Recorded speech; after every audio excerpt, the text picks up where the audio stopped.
Welcome to Lesson 4 in Unit 2 of Chemistry. Today we're going to do a little bit of review and then we're going to move into chemical and physical changes. A little bit of history in regards to chemical changes and physical changes in matter. So a Greek scholar, Empedocles, said that matter was made up of 4 elements: earth, fire, air, and water, and that these elements mixed together to form different substances. Democritus then proposed that matter was made up of tiny particles that could not be broken down any farther. He called these particles atoms, from the Greek word atomos, which means invisible. Now, this was a revolutionary concept at the time, but it was disregarded because Socrates, who was very influential, did not accept it at all. We know now, obviously, that Democritus was right. Aristotle also believed in the elemental theory of earth, air, fire, and water. And because he was well known through his writing, that 4 elemental model was accepted for almost 2,000 years. It wasn't until the late 1600s that Newton and Galileo used Democritus' theory to explain observations of matter. It was still not widely accepted until the late 1700s and early 1800s, when evidence of the particle model was developed through chemistry. What are models? Models are imitations of an object or an idea, usually on a much smaller scale than the actual object or idea.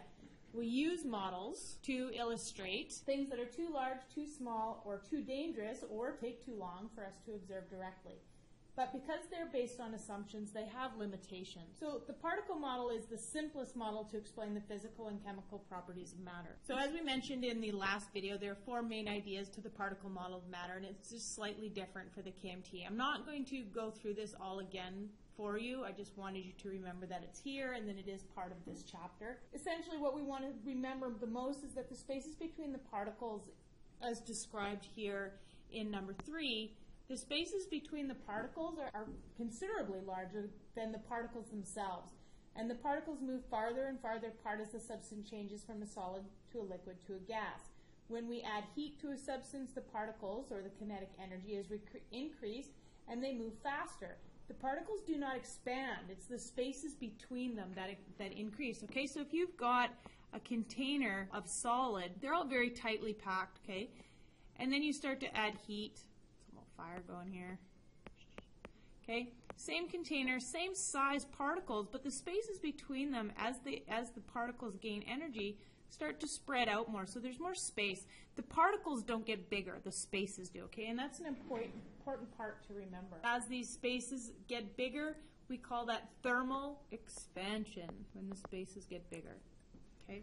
When the spaces get smaller and gets colder and there's less energy there, they're cooled down, that is thermal contraction. So particles in a model don't have to be atoms, they could also be ions or molecules.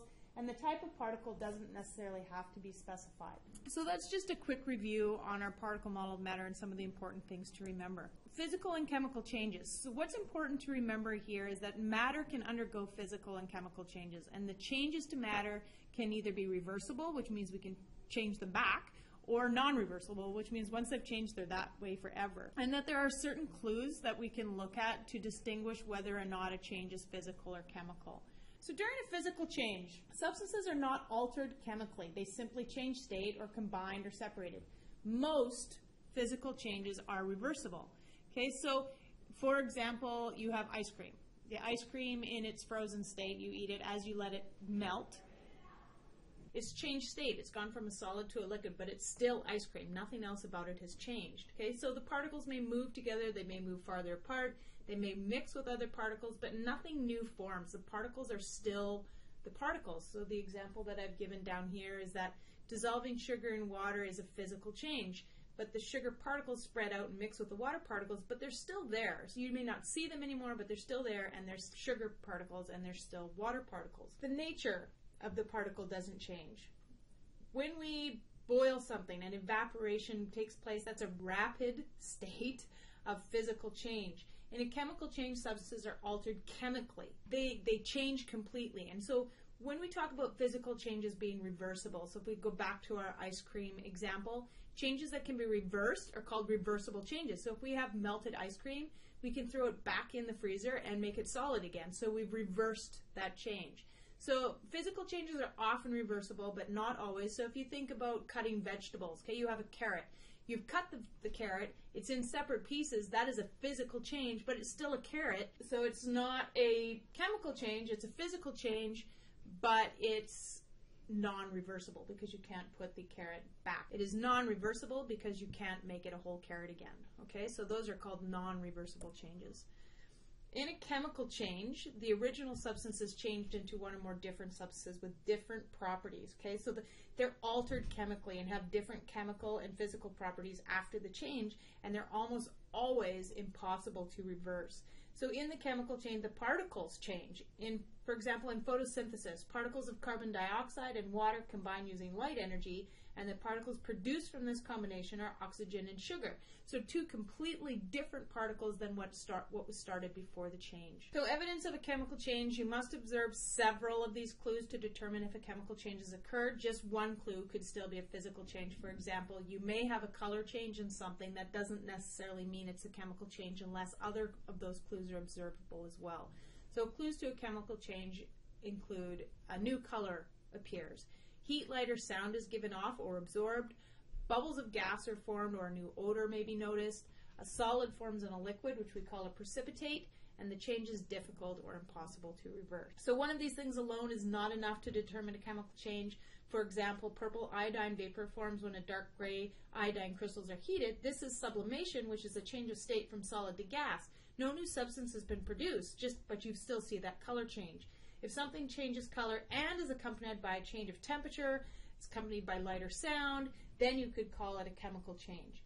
Each type of change can be explained with that particle model. During a physical change, the nature of the particles does not change. The orientation or placement of the particles with respect to one another may change, resulting in a change of state or a change of color.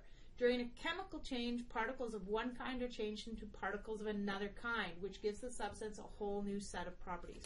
Okay, so that's the key. The particles themselves and what makes that particle the particle that it is. So just remember that our lives are filled with chemical reactions. Our bodies use chemical reactions to break down our food, and then other chemical reactions use this food and oxygen to give us energy. Cooking food involves chemical reactions, as does running the car. Even the effect of sunlight on our skin is a chemical reaction.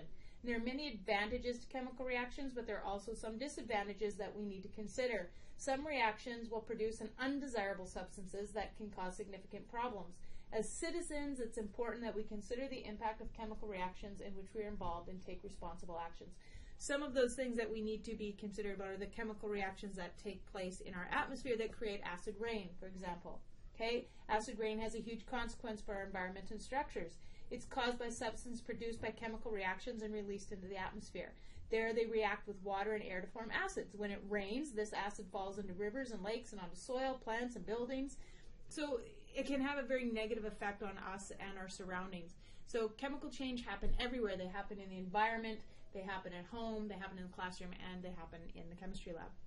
So we'll be talking more about this in class and doing some work around this, trying to determine the difference between chemical and physical reactions. So we'll see you next time.